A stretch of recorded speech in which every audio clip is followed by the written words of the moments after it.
अक्टूबर को होने वाले उपचुनाव में नतीजे चौंकाने वाले हो सकते हैं। ये सीट पूर्व उप प्रधानमंत्री ताऊ देवीलाल और पूर्व मुख्यमंत्री ओम प्रकाश चौटाला के परिवार की पारंपरिक सीट मानी जाती है। 2 बार कांग्रेस को छोड़कर आज तक इलाहाबाद में देवीलाल परिवार के अलावा किसी पार्टी का उम्मीदवार चुनाव नहीं जीत सका है। इस बार की परिस्थितियों ने मुकाबला बराबरी पर लाकर खड़ा कर दिया है। देवीलाल परिवार के दिग्गज जहां एक दूसरे के खिलाफ चुनाव प्रचार कर रहे हैं, वहीं बीजेपी की कोशिश देवीलाल के परिवार में पड़ी इस राजनीतिक फूट का लाभ उठाने की है और इसी के चलते चुनाव की जीत की हुंकार गुरुग्राम तक भी पहुंच रही है, जिसके चलते हमारी संवाददाता शिवानी लोहिया ने गुरुग्राम के बीजेपी नेता नवीन गोयल से खास बातचीत की।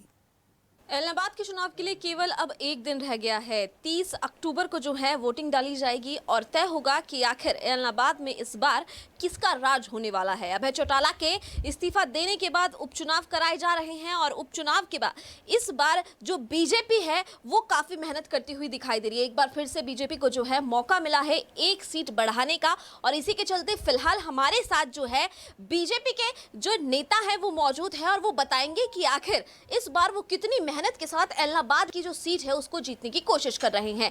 नवीन गोयल हमारे साथ है। नवीन जी, क्या कहेंगे, एक बार फिर से मौका मिला है इलाहाबाद की सीट को जीतने का, जब इस्तीफा दे दिया उसके बाद मौका मिला, क्या कहेंगे? देखिए, जैसा आपने कहा कि राज किसका आएगा, मैं सबसे पहले तो ये कहना चाहता हूँ कि राज हमारा ऑलरेडी है और इस टेन्योर के हमारे 3 साल बचे हुए हैं। इलाहाबाद की सीट की बात करी थी मैं। जी, इलाहाबाद की सीट के लिए मैं ये कहना चाहता हूँ कि वहाँ के लोग जागरूक हैं और वहाँ के लोग, मुझे पूरी उम्मीद है कि लोग विकास के अंदर भागीदारी करेंगे। देखिए, कोई भी कैंडिडेट जब वोट मांगने के लिए जाता है तो वो ये कहता है कि मेरी सरकार आएगी और मैं काम करवाऊंगा, जबकि सबको ये पता है, हर आदमी बुद्धिजीवी है कि सरकार हमारी ऑलरेडी है और 3 साल का टेन्योर हमारा बचा हुआ है और अगर बड़े लेवल पर विकास कार्य वहाँ पर करवाने हैं तो देखिए वहाँ के लोगों को विकास पे मोहर लगानी ही पड़ेगी।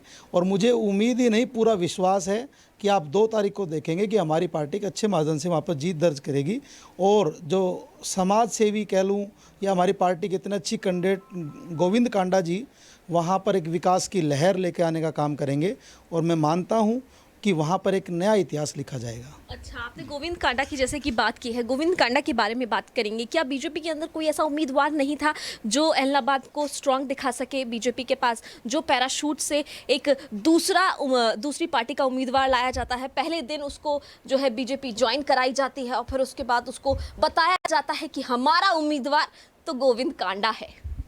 देखिए, ऐसा बिल्कुल नहीं है। मुझे जहाँ तक जानकारी है, इनके दादाजी, इनके पिताजी बहुत पुराने संगी थे और दीपक के चुनाव निशान पर जब हमारी पार्टी का भारतीय जनता पार्टी न्योती जनसंघ दीपक के चुनाव पे उन्होंने चुनाव भी लड़ा हुआ है।